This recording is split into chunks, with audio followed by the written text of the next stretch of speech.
1, 2.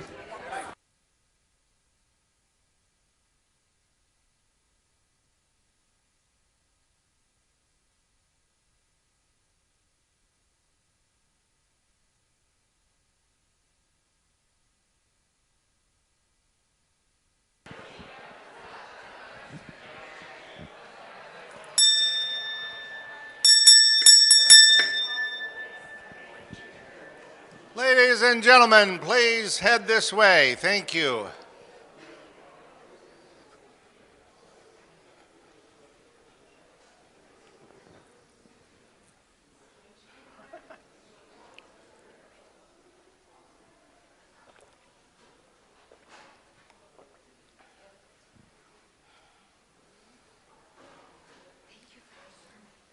Oh, thank you.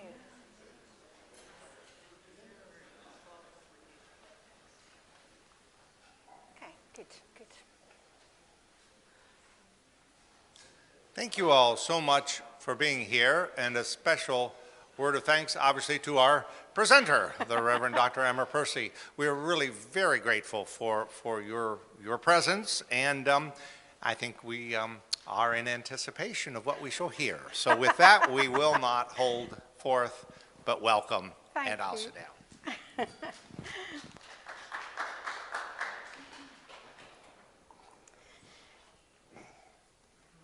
We don't tend to do forum in the Church of England, so this is a kind of new kind of event for me. So I will do my best, hopefully, to do this in a way that works for us all.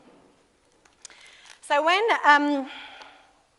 I've just spent the last 17 years as a chaplain at an Oxford college, so I deal with lots of young people who are used to being able to get things right. They're the A-grade students, and they're used to being able to have a way of managing things to get all the gold stars and make things right.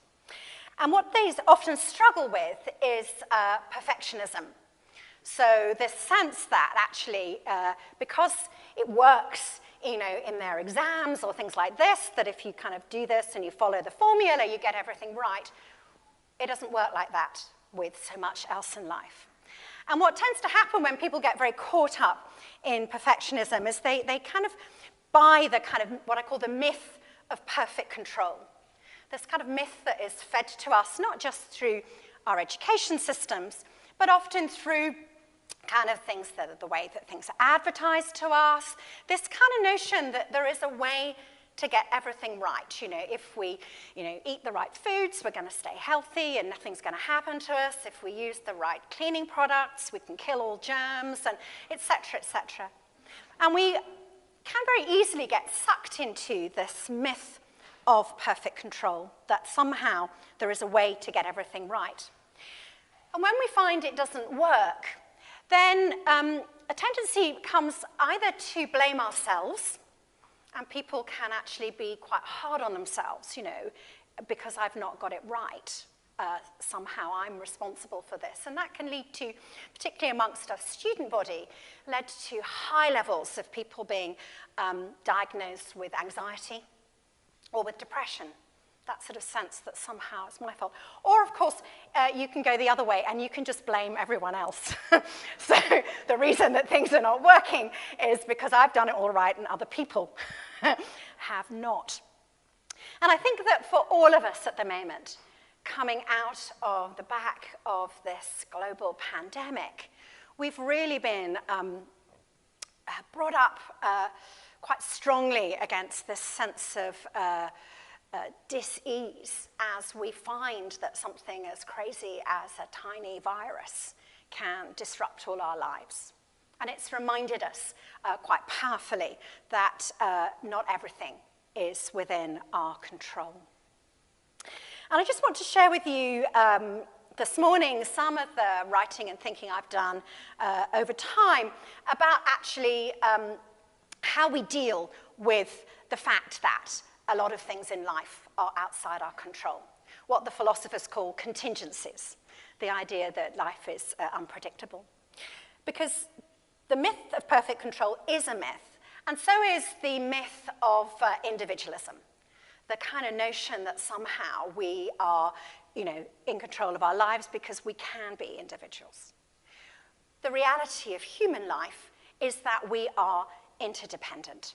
We are living within a kind of web of relationships, some of our choosing, a lot not of our choosing. We're dependent on the mood of the person who's got it in the grocery checkout, as well as the other people driving on the roads, as much as we are over the people whose lives that we choose and share with. And one of the reasons that we kind of struggle with kind of what we can control and what we can't control is that we often use kind of ideas from one category of the way we live and map them on to other things. And I just want to unpack that a bit by sharing the ideas that I found very helpful from a writer called Hannah Arendt. So Hannah Arendt wrote she's a Jewish secular political philosopher, but she wrote a book called The Human Condition, and she talked about the different kinds of activities that we are caught up in as humans. So she talks first of all about the necessities of life. We have to be fed, we have to kind of have all the ordinary things so that we can survive. And this kind of way of acting is, it's cyclical. You cook the food, somebody eats it, you have to cook the food again, it goes around, you grow the food, you plant the seed, you water it, you harvest it, you plant the seed. It's cyclical. It can be shared. I can get halfway through cooking the meal and something else can happen. I can say, oh, could you just take over and do that? And it tends to be the realms of life that we consider menial and we delegate to kind of people who we feel are less important than us. We pay people to do it, servants, slaves in the past, whatever. The second area that she says of human activity is what she calls work or fabrication. And this is kind of the realm where we can make things. And this is the realm that works for individuals. It's about, you can have a blueprint, and you make measurable things. So this is the world of targets, measurable outcomes, blueprints, following through, and where the end justifies the means. She says you cut down a tree in order to build a table. And if you've got a good blueprint, you can build lots of tables that all look the same. You can have repetition. But she has this third area of human behavior, which she calls action, which is actually when human beings, she says, speak and talk together and make a community. And she says that one of the things we have to accept is that human beings are unique. And therefore, whenever you get an interaction between two people, you potentially get something creative. You can't predict it because actually, you're coming up against things. And within that world of action, which is the human building of relationships, of communities, of politics, she says that we need two things. We need to make and keep promises. Interesting for us to think about in terms of politics, particularly in my country at the moment. We need to be weird. We need to be able to make and keep promises. We need that sense of being trustworthy. And we also need, and this is very interesting from a Jewish sort of secular philosopher, we need to forgive and be forgiven. And she says, for that we look to Jesus Christ. And that actually Jesus tells us that we need to be able to forgive those who trespass against us as we forgive those who trespass. You know what I mean. Sorry, brain's gone. And I found that when I was reading Arendt and things, and I was looking at this a while ago when I was doing some work around theologies of mothering and motherhood and ministry, that this fed in quite helpfully for me into another concept that I was looking at, which was the notion of being good enough. Being good enough is a term that was coined by the pediatrician and psychoanalyst Donald Winnicott. And it was about the fact that he found a lot of people looking at child development was looking at a child How does it develop? And he said, you can't do that. You always have to look at relationship, because there is never a child. There is always a child and the person caring for the child. There is always this interaction. And he said that you can't be perfect. You cannot meet every single need of this child, because it's impossible. Because actually, children need to be kept safe, but they also need to take risks in order to grow up. They need, they need to be able to be free, but you've also got to tell them how they're going to have to behave if they're going to fit into society. So you get competing goods. And he said that a perfect parent, a parent who had somebody who could amazingly meet every need of the child all the time, that would be bad for the child because it would not develop. Because actually there's something about the sense of actually having to learn that, yes, you are going to be fed when you need to be fed, but sometimes you might actually have to wait, and you might have to learn to work this out. So he coined this term, being good enough.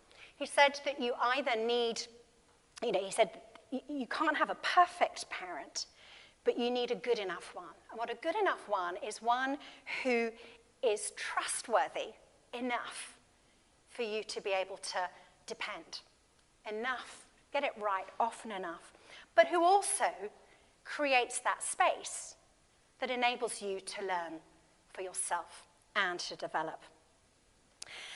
And I found this concept of being good enough a very helpful thing to unpack in other areas of our life, particularly where we're talking about relationships and caring for people. Because if we're interacting with other people, if we're in relationships where we're caring and supporting and nurturing other people, there isn't a perfect way of doing it. There aren't necessarily right answers. In lots of situations, lots of different things might work, and they might be the right thing here. What we need to think about is that sense of, how do I build up that trustworthiness, that sense that Aaron had, that actually I make and keep promises, you can rely on me, but also that willingness to forgive and be forgiven. So we all have things that compete for our attention. And sometimes we have to say to someone, I'm sorry, I didn't notice, I'm really sorry, but that's okay, I'm here now. And that those things are not necessarily failures in a sense. They're actually about how we grow together and build up wisdom, how we learn to be good enough. And that brings us into, in a sense, and I'll stop talking in a minute, that kind of loops us back in a bit to something I was just hinting at in the sermon this morning, which is that in all of this, the importance of the virtue of humility. One of the breakthrough moments for me was discovering that we need to understand virtues not as opposites. So you don't have the virtue-vice kind of thing and that kind of binary, but to understand from the kind of classical and Aristotelian idea that virtues are always about balance. They're always about actually finding a way to find that kind of midpoint between an excess and a lack. And one of the writers, another philosopher I use as a writer called Sarah Ruddick, and she says the way we can begin to sort of practice a virtue is to understand the temptations to the non-life-giving forms. So humility, she characterizes as the virtue that helps us understand what we can control and what we can't. That sense of understanding who we are and what is within our capacity to do something about, and where we actually have to accept that these things are beyond us. And we can see the temptations. One of those temptations is to think we can control everything. And that can lead to things like micromanagement, over-intrusive care, or a kind of, that kind of arrogant sort of we can tell everybody what to do, that kind of sense of thinking that actually, and as I said earlier, that gets into both self-blame or blame of others. But of course, the lack the other way is that kind of sense of thinking, I really can't control anything. You know, I don't have any responsibilities. I can just move into a kind of despair or a carelessness, that sense that I don't need to take seriously. And she says when we begin to understand the temptations, we actually are going to start to get somewhere in actually practicing that kind of virtue. So that sense that we are called in our living and being together, in our sense of who we are before God, to aim for this being good enough, to work on that sense of how can I make and keep promises in the realms that I can control? How can I forgive and be forgiven when I don't always see the right thing? And how can I trust God for the things that are beyond my control and accept that when things are difficult, they're not necessarily my fault or somebody else's. They're part of the rich and complex world in which we live with all its contingencies. Okay, I think that's is that about enough for talking? Get this right. So I guess the issue here now is that you asked me some questions, you talk amongst yourself about how helpful any of these ideas are. Are there any of them that you think, oh, I wish you'd said a bit more about that, whatever? Okay, over to you folks. Joel just asked that we use this handheld microphone because remember, we are again being live streamed and our brothers and sisters in Ghana are also being fed. Hello, Ghana. So, who would like to offer something?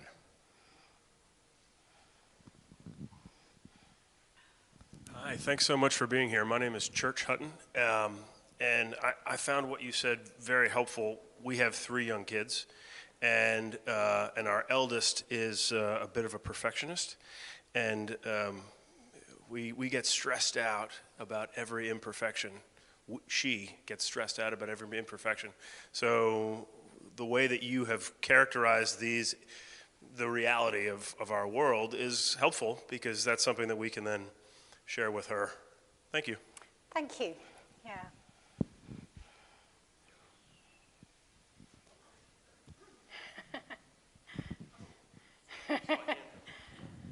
Hello, I'm a visitor. My name's Joy. I'm a friend of Emma's, actually. We were at seminary together. And I've read her book, which I would really recommend. You should tell them about the book. But the thing that I remember from that book that I'm being reminded of as you speak is how you applied that concept of being good enough as a mother to your role as a priest. And how helpful it is to see, you know, for whatever role we find ourselves in, whether it's in ministry or, you know, managing people or in our whatever our vocation is, that, you know, to get that balance right of giving people the tools that they need, whether it's as a mother or a priest or whatever, but then allowing and trusting them to go off and make mistakes and rather than protecting everybody from making any mistakes and so being controlling. I don't know whether I got that right or remembered it right, but you should tell them about the book. That's really helpful. My original work, which I did as a PhD, was looking, I do my theology out of my lived experience. I'm what's called a practical theologian, so I kind of start with where I am, and then I kind of go and do lots of theology to try and understand more about where I am. And I found myself, the Church of England took a lot longer to ordain women than it did here in America. And Joy and I were both part of the 1994 cohort, which was the first women ordained priest in the Church of England. And I found myself as a young mother running a parish. And I wrote 2 books. The one Joy's referring to was, I pinched a title from a book about mothering, and it's called What Clergy Do, Especially When It Looks Like Nothing. Because I was particularly interested in how do we articulate some of the stuff that actually really makes up the community building. The kind of, why is, how important is the coffee? And things like this, as much as the sermon, these things, how do we look at these? But one of my favorite, when I was writing the book, my favorite chapter title, these things that you get very excited about. My favorite chapter title was a chapter called "The Food is in the Fridge." And this was a chapter that came both out of the experience of my mothering, but also out of the experience of being a parish priest. And it was that notion that, as Joyce says, that we need to trust other people more. And I felt there was a stage in my children's life where actually what they wanted was a full fridge. They wanted me to put the stuff in the fridge. They didn't necessarily want to eat when I wanted to eat, sometimes, and actually sometimes they could take stuff out of the fridge and they could make things I'd never have thought of. Now, my younger son is the most amazing cook, so it's just, whenever he comes, we're just like, Joe, what do you want in the fridge? Please cook for us. But I translated that into my kind of understanding of parish ministry, of saying that actually, often what I felt my role was actually to make sure there was food, make sure there were spiritual resources, and actually then trust people to do something with those, and actually to have that. The being good enough concept means that we feel that trial and error is a good way of learning. It's not a lesser way of learning. It's an appropriate way of learning in that, which does mean that you have to be able to say sometimes, oh, we tried this. That didn't work. Why didn't it work? Well, okay, I always say if you go to a toddler group, mother and toddler group, you hear women exchanging failures as wisdom. I tried that with my child, let me tell you. And that's another interesting thing, because we're often very bad at that, because we feel that to share things that haven't worked is somehow to, we're back to the Pharisee.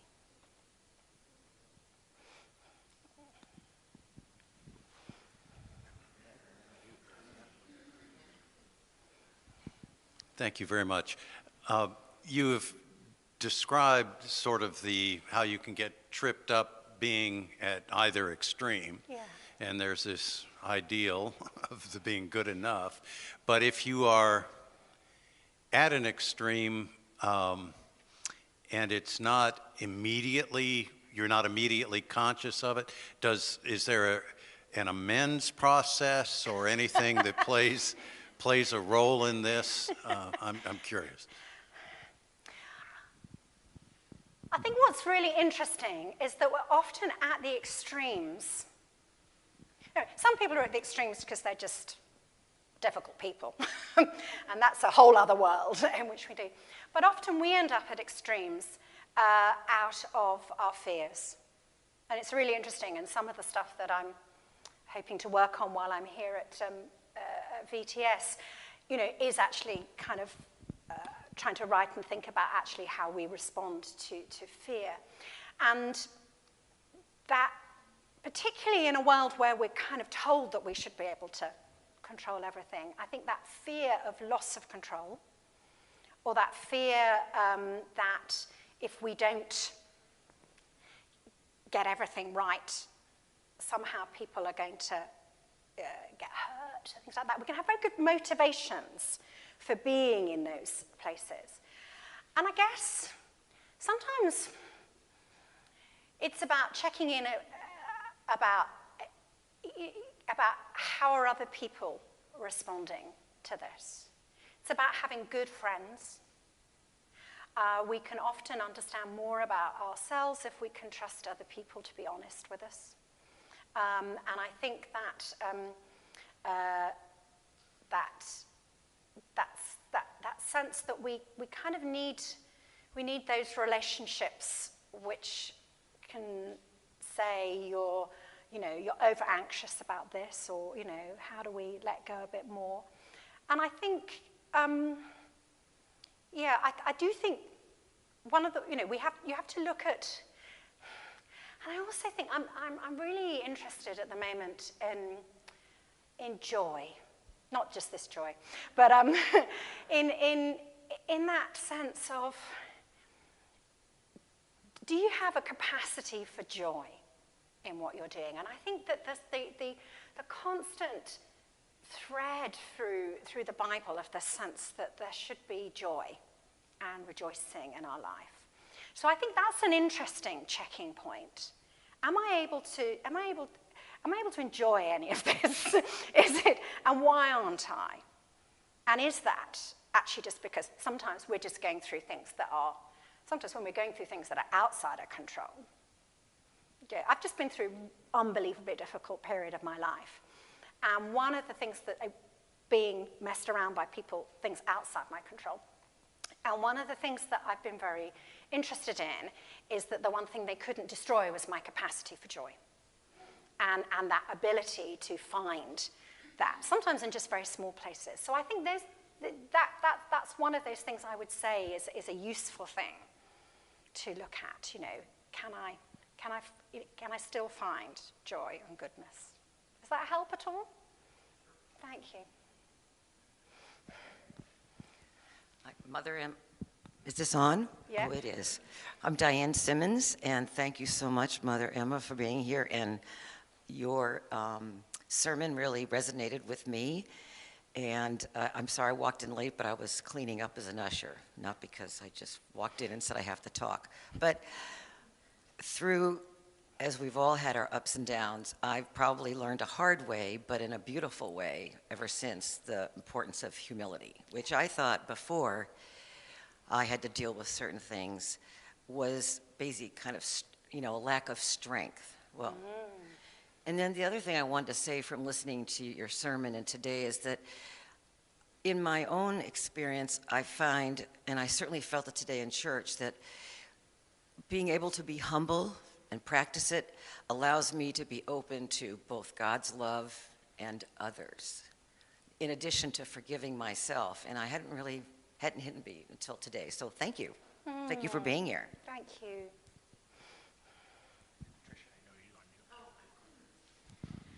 Well, I was thinking about what you said about perfect parents and so on, and I have a friend who has 2 twin boys that have gone to Yale, and they went up to visit them after 3 weeks, and one of them hadn't even unpacked. And nor had they done any laundry, because they didn't know how to do it.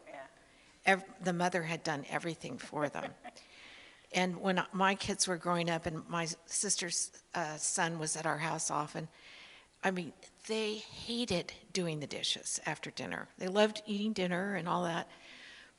And that was something we had to do when I was growing up. Yeah. And so I didn't understand why they were just so angry about that. But I finally decided it wasn't worth it to have them be so angry, so I just did it myself.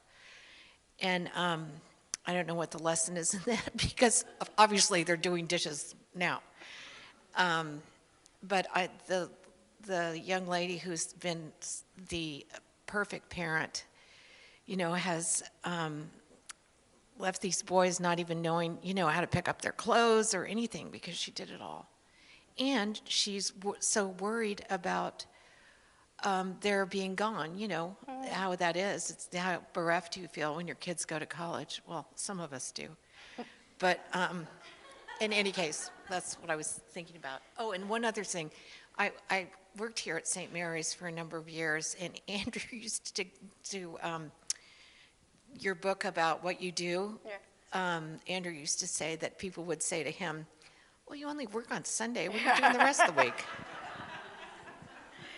When my eldest son was 18, you know, we had a party in the family and things like this, and you're allowed to drink younger in the UK, so he'd had quite a lot of beers by the time we got up to say thanks, and he was just in this slightly, oh, thank you all for coming, you know, families like that. He said, thanks to my mum and dad, not perfect. I'm not perfect, he said, but I'm not half bad. And I thought, that's about it. I'll take that. Thank you. Thank you. I'm Peggy Parker. I'm reminded by your description of how I describe the creative act, which is very important in art, but I think it's important in everything we do that's important. and that it's an act of listening to another person, but through the other person or through this work of art that I'm trying to figure out what the problem is, or something I'm writing, that I think that the voice that's really speaking to me or us is the voice of the Holy Spirit. And it's that engagement and that listening and willing then to say, oh, well, that wasn't right, what I was doing, that makes this work of art or the sermon or the child you're raising or the patient you're counseling, that it makes this a rich encounter and more than it would have been if you said, well, I know exactly the right answer right now. So I just wondered if you could speak to that a little bit, and that the sense of the Holy Spirit informing this. I think if I go back to Arendt, she doesn't do the Holy Spirit, but she does creativity. So that Hannah Arendt has this notion, which she calls natality, the birthing of something new. And she talks about that the whole wonder of interactions between us and another in that kind of listening and learning is the creativity. And that you don't get that if you're just following rules. There is always the possibility of something exciting and new. And I think in terms, and spiritually, that's exactly it. It's about making that space, isn't it, for that kind of uncontrollability of the spirit, which is creative. And that goes back to that trust that I was talking about in the sermon, that we need to have that trust that what God will make new through this encounter is something that is life-giving, that has that kind of concept of birth and creativity. And I do think it all goes back to this notion of how much can we trust in God in that? Because I think that, and it's very interesting, I'm reading a book at the moment about, it's weird people. So the category of weird, I think, is Western, educated, kind of democratic. We're weird. and it's really looking at a lot of the very different ways people who are shaped by this kind of mindset sort of make decisions. And we, the issues that we have to deal with a lot because of the culture we're in are around individualism, control, kind of, and I think that process, and the artists do it, and that's why art, music are often the ways that we can find ourselves opened up to new ways of trusting and understanding God. And because we're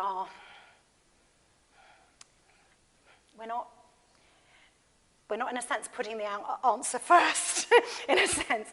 And for me, it's very interesting, one of the voices in my head, well, a couple of voices in my head go back to my school days. Other people may have them, the art teacher who told me that I couldn't draw, the teacher who told me I couldn't sing. And they've taken a long time, very long time to get out of my head that I can't do.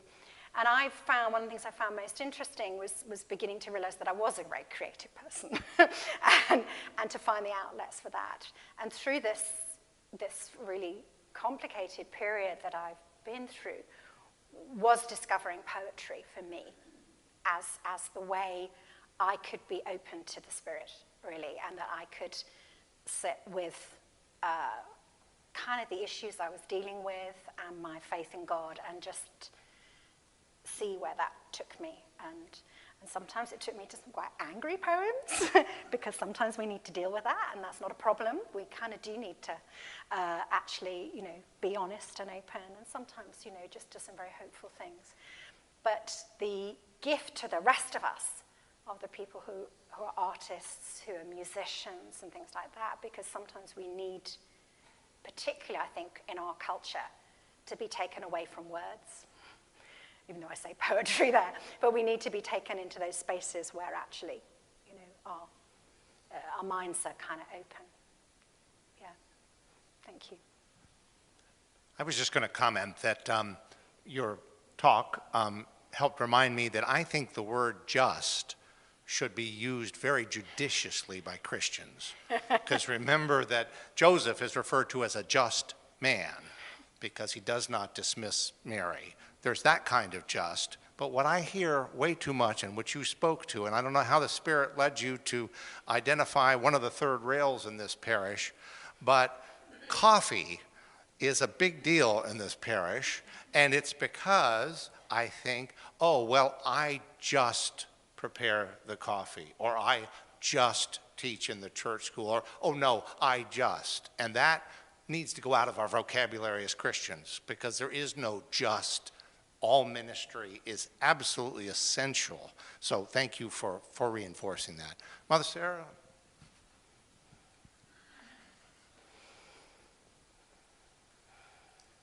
So my name is Sarah Palmer, and I'm just one of the clergy here. But I wanted to thank you so much for your sermon that gave me a new perspective on that Pharisee. You talked about his insecurity, that he was talking to himself, kind of trying to convince himself that he was good enough.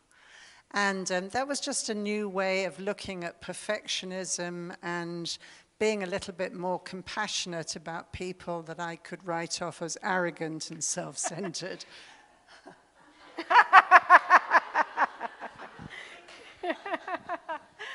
Thank you. My name's Meryl Huben-Gardner. I'll pull that thread a little bit, maybe circle back to churches. I have 2 kids, one teenager, one tween, and I think dealing with teenagers is often like dealing with that Pharisee.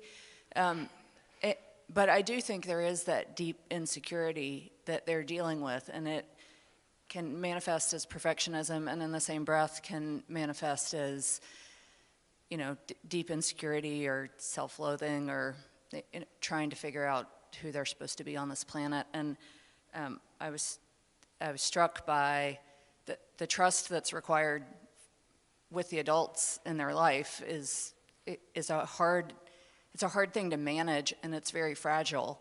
So I was wondering if you could talk, especially in the experience you've had with, you know, adolescents and young adults, how to maintain that, right? You have to still discipline, you know, have discipline or consequences, but also rebuild trust that at the end of the day, this is a person that you care for.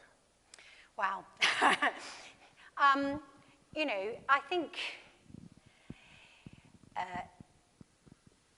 always it's about communication, honesty, integrity, and that willingness to talk things through. And to admit that it's not easy, and to be honest with, it's a really tough time to be bringing up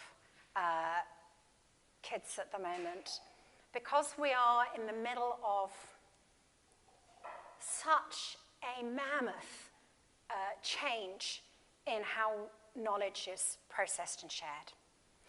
And that is shifting the whole kind of way we understand how we know things, how we process things, how we communicate things.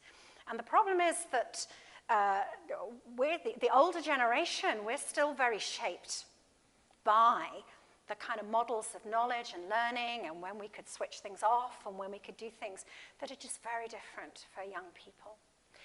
And I think it's having the honesty to admit that we understand that this is a strange and confusing world, that young people are dealing with more complex issues about how they find their identity in ways that is just much more complicated than when I was a teenager. And in a sense, to offer yourself as someone to be a wise companion through that, but knowing but actually admitting that we don't always understand. I mean, I feel fortunate. My sons are 26 and 29 now, And so we got through the teenage years kind of before really the amount of social media and access to things that exists now. So that's not a very helpful thing to say to you. The other thing I think is the wisdom of sharing what you can share.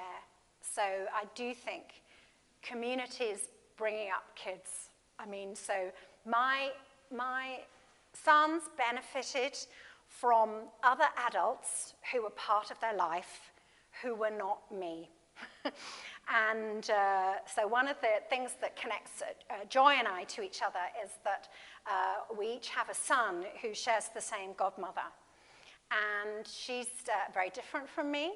She's also ordained, but she's a very happy, single woman. She adores soccer, which is my son's life, and things like that. And there have been times with her, there are other people who've been part of their life. There are times when they've just been able to go and talk to other people and to not worry about that, I think, as the parent, to not think the fact that they want to talk this through. We made, at one stage in my younger son's life, we made a really radical decision to change his schooling. It was kind of totally not what I'd have thought of doing, but I'd reached a point of despair. And one of my friends said, if you complain to me one more time about this, just move him. Change the whole way you're doing his schooling. And I kind of put this to him, and it was really interesting because he went to talk it through with another adult he knew in the community where we were living.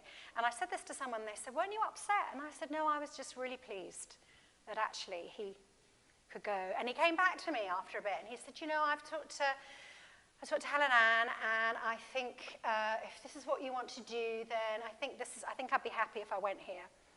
And actually that was great. So I think that sense, I think one of the real problems we have in parenting is the assumption that one person is going to have all the wisdom to bring up this kid.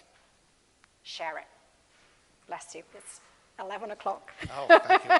Thank you so very, very much.